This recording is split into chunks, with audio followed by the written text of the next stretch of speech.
Chapitre 1. Zoé fait du snowboard. Elsa, regarde! Zoé est en haut de la piste verte. On ne la voit presque pas. Tous ses vêtements sont blancs. Des vêtements blancs à la montagne, c'est dangereux. Mais pour une blonde, le blanc est très joli. Toutes les stars sont en blanc cette année, à Milan, à New York, à Paris. Vas-y, je te regarde. D'accord, j'y vais. Elle y va? Non, elle n'y va pas. Si, elle y va. 1, 2, 3, boum. Comment c'est possible? Même les enfants de 5 ans trouvent ces pistes vertes faciles. Zoé, non. Zoé s'habille très bien, mais elle n'est pas très sportive. Où est-elle? On ne la voit plus dans tout ce blanc. Zoé, Zoé, oui, ça va? Non, je suis trop nulle. Tu n'es pas nulle. C'est ton premier jour de snowboard. C'est difficile pour tout le monde la première fois, mais tu vas voir, après c'est super. Elsa étudie au collège sport-études de Mondagne. Chaque jour, elle fait du ski et du snowboard. Sur une piste, c'est une championne. Zoé l'écoute. Je m'habille bien et je suis jolie. Mais à la montagne, je tombe toujours. C'est horrible, pense-t-elle. Chapitre 2. Comme chien et chat. Rémi, Karine et Thierry arrivent derrière Zoé. Rémi est un champion de skate. Le snowboard, c'est presque comme le skate. Et Rémi va très vite sur les pistes. « Qu'est-ce que tu fais dans la neige ?» demande-t-il à Zoé. « Tu cherches ta montre ?»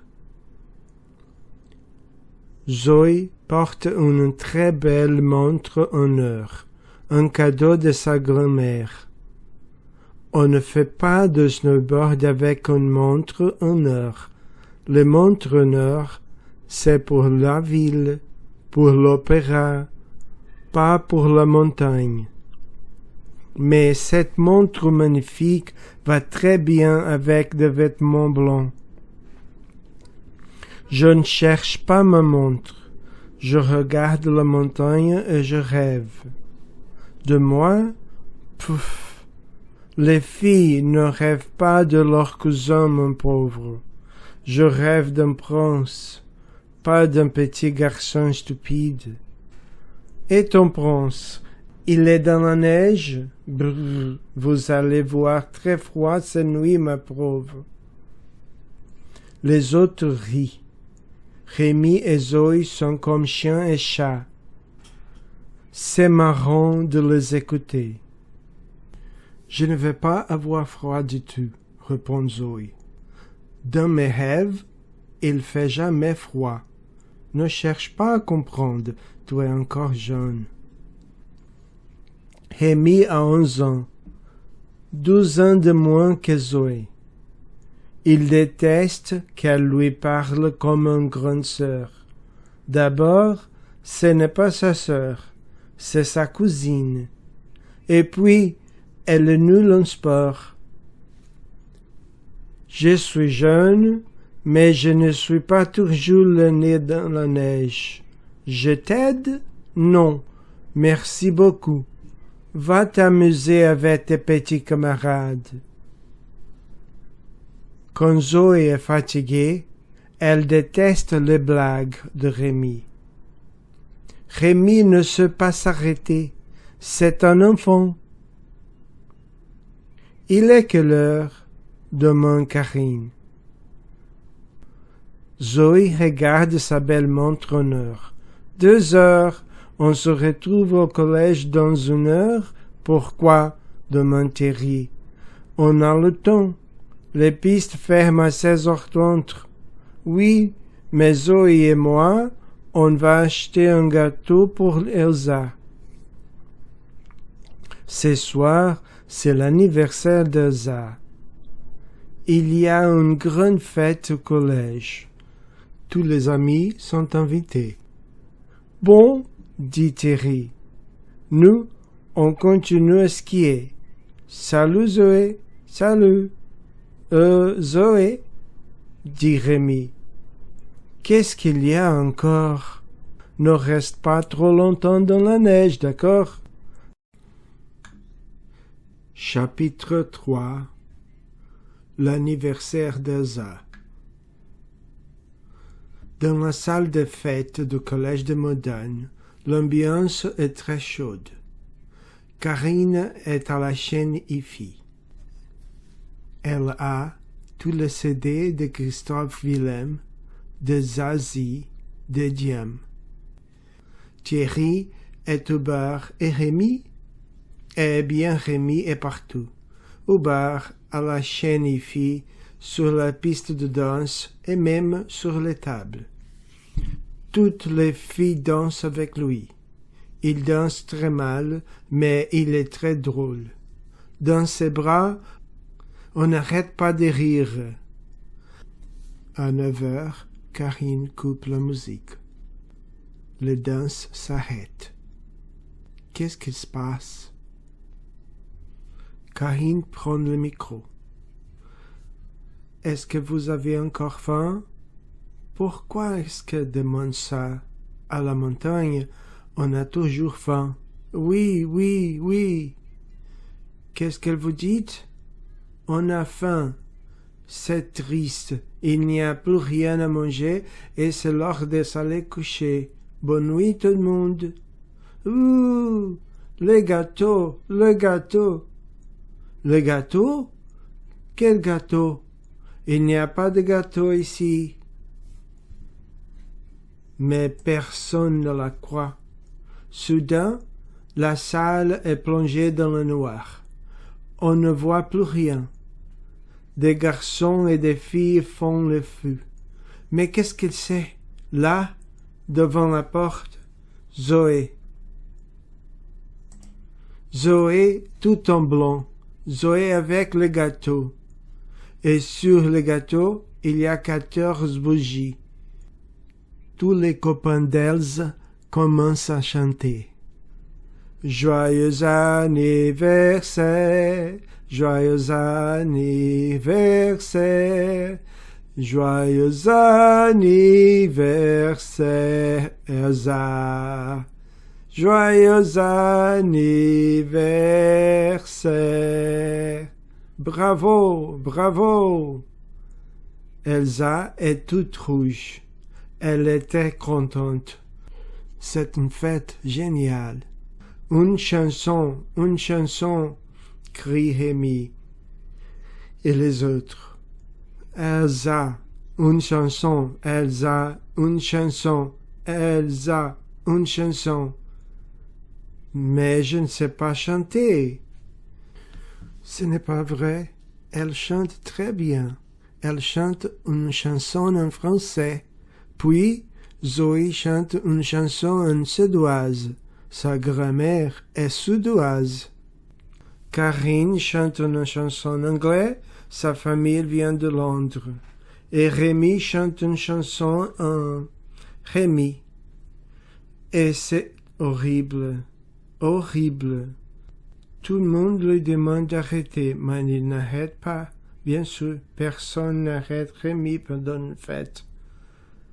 Karine va vite à la chaîne hi-fi et le dernier CD de Christophe Willem sauve l'anniversaire d'Elsa d'une catastrophe musicale. Chapitre 4.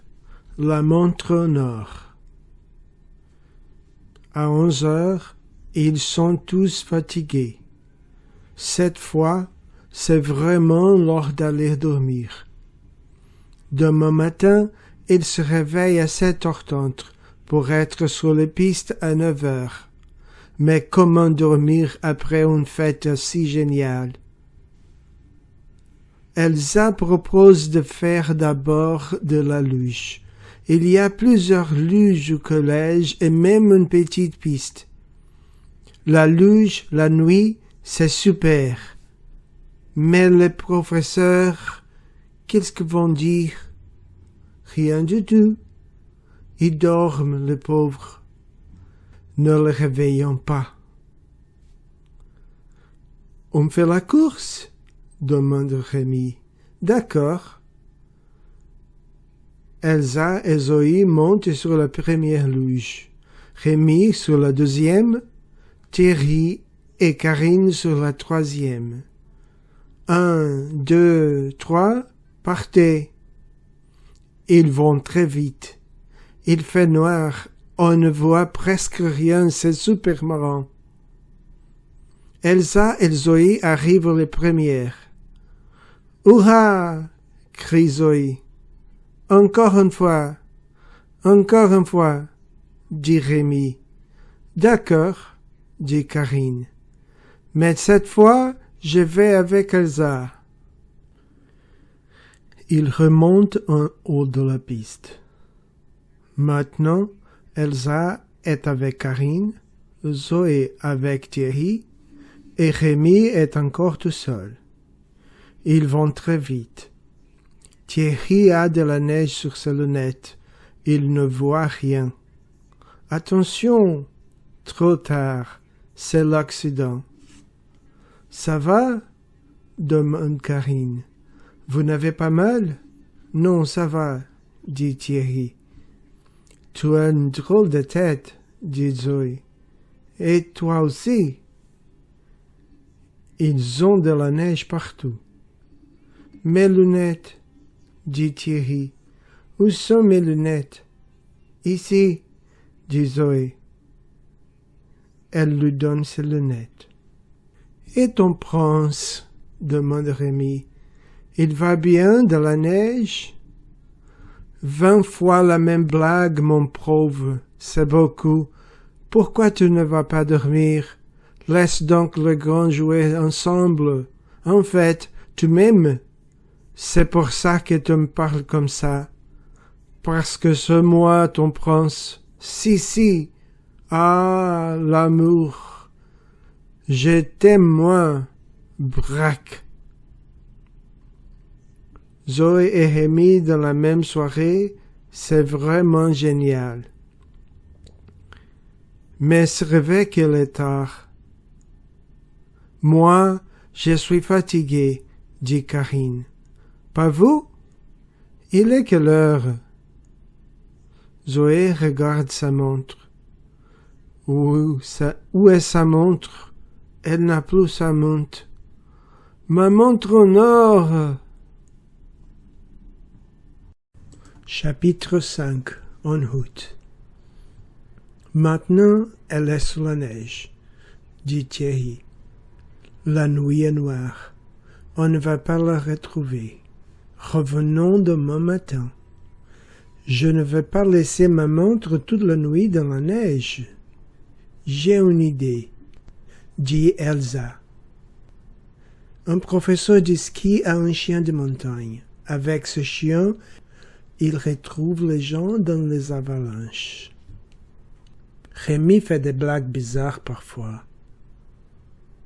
Ton professeur, demande Thierry. Il habite loin d'ici? 1 kilomètre par la montagne. Mais c'est un peu dangereux la nuit. Que faire? Le professeur ne va peut-être pas vouloir s'occuper de montres. Et puis, aller chez lui et revenir au collège, ça va prendre du temps. À quelle heure est-ce qu'ils vont dormir avec cette histoire? Mais est-ce qu'ils ont envie de dormir? Ils entrent dans la forêt. Heureusement qu'Elsa connaît bien la montagne. On ne voit pas le chemin.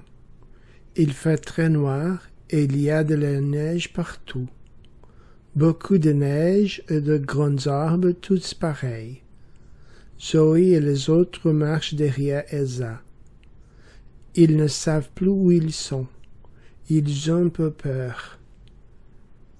Dans le ciel, on voit la lune, toute ronde, toute blanche, et on entend des animaux que l'on ne voit pas. Et puis soudain, devant nous, il n'y a plus d'arbres. Ils sont devant une sorte de couloir, un peu comme une piste de ski. Ce n'est pas très large, 50 ou 100 mètres, difficile à dire dans la nuit, mais c'est très long. Pourquoi est-ce qu'il n'y a plus d'arbres ici? Demande Zoé d'une petite voix. C'est un couloir d'avalanche, explique Elsa. C'est un endroit très dangereux. Il y a parfois des accidents graves. Qu'est-ce qu'on fait? On y va, ne parlez pas et marchez doucement. Doucement? Comment marcher doucement dans un couloir d'avalanche? Plus personne ne parle. Même Rémi ne dit rien. En 2 minutes, ils sont de l'autre côté de la zone dangereuse, au milieu de grands arbres. Ouf! Ce passage est vraiment horrible. Ils comprennent que dans une montagne, il ne faut pas avoir peur des arbres. Il faut avoir peur quand il n'y a plus d'arbres, parce que c'est la neige qui est dangereuse. Les arbres sont là où il n'y a pas de danger. Chapitre 6. Chez Monsieur Paul. Monsieur Paul, le professeur de ski, habite au milieu de la forêt, dans une jolie maison avec de grandes fenêtres et un beau jardin. Il n'y a pas de voisins, pas de route, pas de station de ski. Le village est à plus d'1 kilomètre.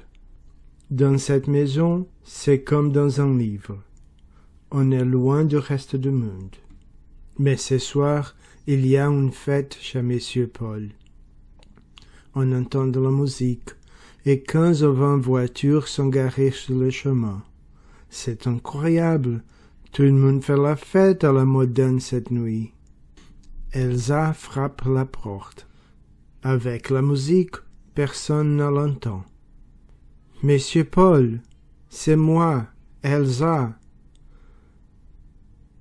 Quelqu'un vient enfin, mais ce n'est pas Monsieur Paul, c'est Sénateur, les chiens d'avalanche.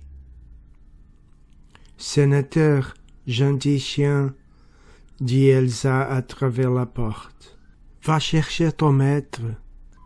Le chien dit d'accord dans sa langue, et 1 minute plus tard, la porte s'ouvre sur le professeur de ski. Monsieur Paul est beau comme un prince. Il est grand, il a des cheveux noirs, des yeux verts, 20 ou 25 ans et très sympa. Il sourit, il serre les mains.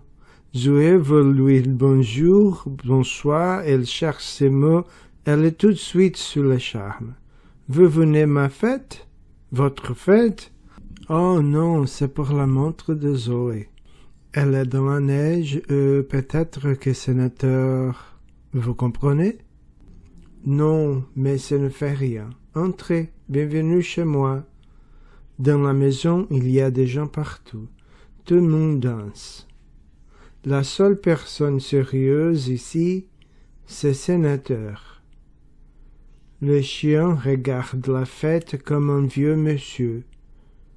Il observe et il pense. C'est un très beau chien, très grand, très fort et très gentil. Il dit bonjour aux enfants, puis il va se coucher sous une table, un endroit où on ne va pas lui marcher sur la queue. Plus personne ne s'intéresse à la montre de Zoé. Zoé commence à être fatiguée. Skier toute la journée, danser toute la nuit, elle a envie de dormir. Elle déteste les fêtes, elle déteste la montagne et les montagnards. Elle est nulle, elle tombe toujours et elle ne comprend rien. Jamais elle ne va revenir en montagne. Elle veut rentrer dans sa famille, à Lyon. Elle veut retrouver sa chambre, ses affaires, son école, ses amis. Mais ce n'est pas vrai. Zoé ne déteste pas les fêtes. Elle commence à penser que la musique est très bonne. Le dernier CD de Grand Corps Malade, et elle commence à trouver que Monsieur Paul est très beau et que le monde entier est fantastique. Il est très tard, mais elle ne sent plus sa fatigue. Petit à petit, la musique monte en elle, et elle danse. Elle oublie l'heure, elle oublie sa montre, elle oublie le réveil à 7h30 du matin. Elle danse avec Monsieur Paul. Non, avec Paul. Parce qu'il ne veut pas qu'on l'appelle monsieur. Il trouve que ça fait école et devoir de classe. Ce soir, c'est la fête. Il n'y a pas de monsieur ni de mademoiselle. Il y a la danse et la musique. Paul est beau et gentil. Il est un peu vieux, 25 ans. Mais personne n'est parfait, et Zoé l'aime comme il est, avec ses yeux verts et ses larges épaules, un sportif. Normalement, elle déteste les sportifs. Les sportifs sont comme Rémi. Ils n'ont rien dans la tête. Ils font toujours des blagues stupides, ils ne comprennent rien. Mais Paul, ce n'est pas pareil. Paul est un sportif très spécial. Un sportif plein de charme. Un prince sportif. Oui, c'est ça. C'est un prince dans une grande maison au milieu de la forêt. Un prince charmant, et il n'a pas encore trouvé sa princesse. Comme il danse bien. À 1h du matin, la musique s'arrête. Tout le monde au lit, dit Paul. Nous avons une longue journée de ski devant nous. Bonne nuit, les enfants. Mais on est samedi, dit Zoé. On ne va pas dormir maintenant, il n'y a pas très tard. Pas très tard. 1h du matin. Au lit, princesse, comme les autres. Elsa, tu vas trouver le chemin pour rentrer au collège? Oui, pas de problème. Ce n'est pas loin. Faites attention. La neige est un peu molle en ce moment. Zoé regarde le jeune professeur de ski. Elle est toute rouge. Elle n'arrive presque pas à parler. Princesse. Ses oreilles sont pleines de ce mot. Princesse. Ils pensent que je suis une princesse. Est-ce qu'ils vont se revoir? Paul? Oui, Zoé. Ma montre honneur. Ah oui, ta montre. Demain. J'y vais avec Sénateur, d'accord? Maintenant, il est trop tard. Tu vas dormir. D'accord, Paul. Bonne nuit, Paul. À demain, Paul. Chapitre 7. Le blanc et le noir. D'accord, Paul. Bonne nuit, Paul. À demain, Paul.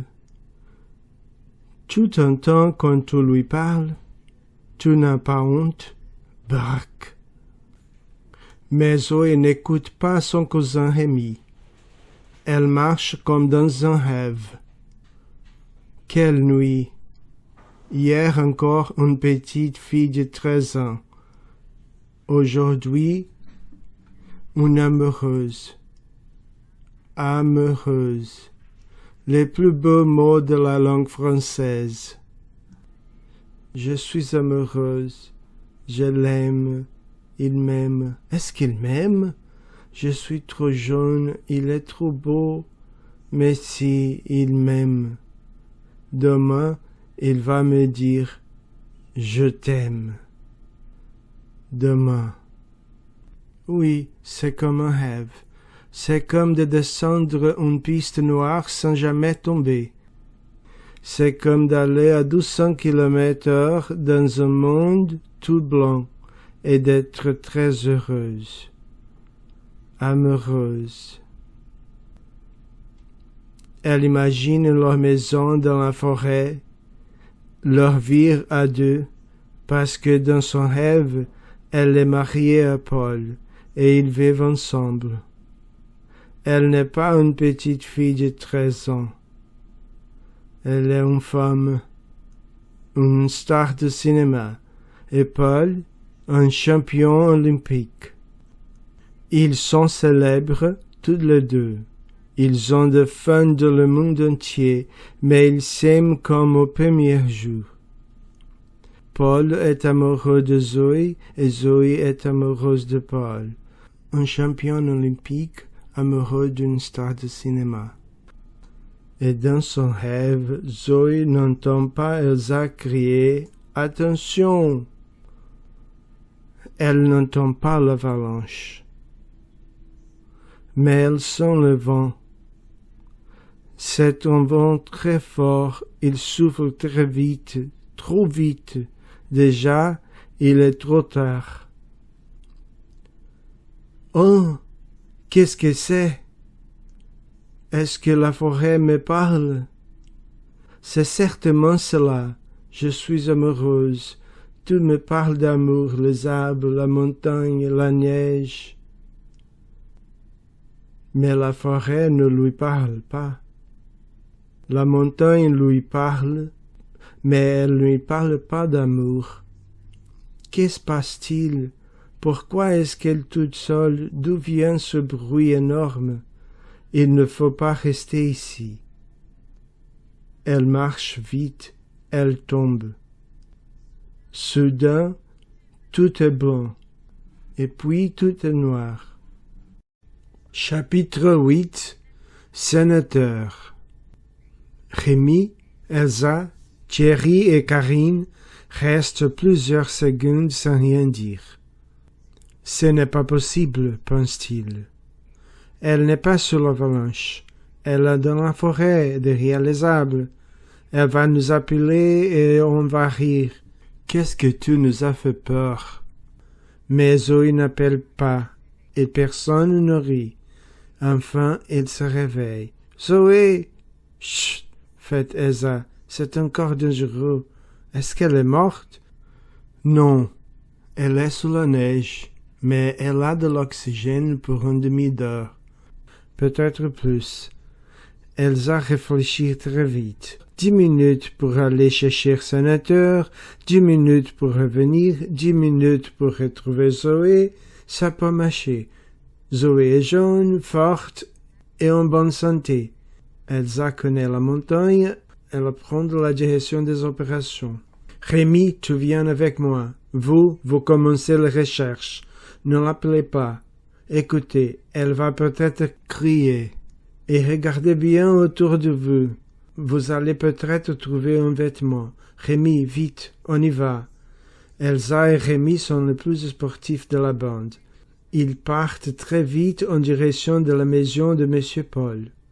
Thierry regarde sa montre. 1h20.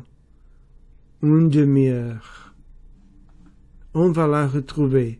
Karine, tu vas par là. Moi, je vais par ici. Vite. Il commence à chercher dans la neige. Zoé les entend peut-être. Elle va peut-être les appeler. Regarde, crie soudain Karine. Là, une écharpe blanche, l'écharpe de Zoé. Zoé, Zoé. Pas de réponse. Elle est certainement ici. Allons-y, vite. 1h25. Ils travaillent vite. Ils ne disent rien. Ils pensent seulement à trouver Zoé. Ils ont très froid aux mains, mais ils travaillent sans s'arrêter, sans parler. Chaque minute compte. Soudain, ils entendent un chien. Sénateur? Comment est-ce que c'est possible? Il n'est pas encore 1h30 et il faut au moins 10 minutes pour aller chez Paul, 10 minutes pour revenir. Mais c'est bien, sénateur. On entend aussi les voix de Paul, de Rémi et d'Elsa. Les chiens arrivent le premier. Ils sent l'écharpe, puis ils sent la neige. Il va à droite, à gauche, vers les arbres. Il s'arrête, il repart. Soudain, il aboie comme un feu. Il commence à chercher dans la neige. « Regardez !» crie Rémi. Une main, la main de Zoé. Chapitre 9. Et ça recommence. Zoé ouvre les yeux. Quel rêve horrible! Elle a mal partout. Où est-elle? Elle lève un peu la tête et elle regarde autour d'elle. Elle est dans son lit, dans le collège de Modane. Le soleil entre par la fenêtre et elle a très faim. Il est tard, peut-être 11 heures au midi. Qu'est-ce qu'elle fait toute seule dans la chambre à cette heure? Où sont les autres? Il y a quelqu'un? Personne ne répond, mais elle entend des gens rire dehors. C'est la voix de son cousin Rémi. Il y a aussi un chien. Sénateur? La fête chez Monsieur Paul, la promenade dans la forêt, l'avalanche. Très lentement, comme une grand-mère, elle sort de son lit. La fête chez Monsieur Paul, la promenade dans la forêt, l'avalanche. Très lentement, comme une grand-mère, elle sort de son lit et va vers la fenêtre. Rémi, Elsa, Karine, Thierry, tous ses amis sont là, dans la neige, au soleil. Il y a aussi Sénateur et Paul. Paul, qu'est-ce que vous faites? Zoé, tu es réveillée? Retourne vite dans ton lit, on arrive. Dans son lit? Pourquoi rester en lit par cette belle journée? Elle n'a pas du tout envie d'aller au lit. Elle a envie de sortir et de faire du snowboard. Paul et les autres entrent dans la chambre. Ils l'embrassent tous. Comment tu sens? Ça va? Dites-moi, l'avalanche, c'est un mauvais rêve ou c'est pour de vrai? C'est pour de vrai. Rémi pleure. Pourquoi est-ce que tu pleures, toi? Je ne pleure pas. Si tu pleures, non. C'est la neige. J'ai la neige dans les yeux.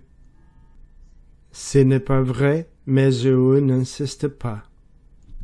J'ai faim. Ce n'est pas ton nom, dit Paul. Tu sais quelle heure elle est? L'heure?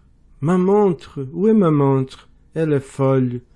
Je vous dis qu'elle est folle, crie Rémi. Elle tombe dans une avalanche et elle pense à sa montre. Moi, au moins, je pense. Ce n'est pas comme toi. Arrêtez tous les deux. Mais ce n'est pas possible. C'est lui qui m'embête. Non, c'est toi. Et ça recommence. Paul le regarde, rit et dit: Sénateur vient de trouver quelque chose. Ce n'est pas toi, ma montre.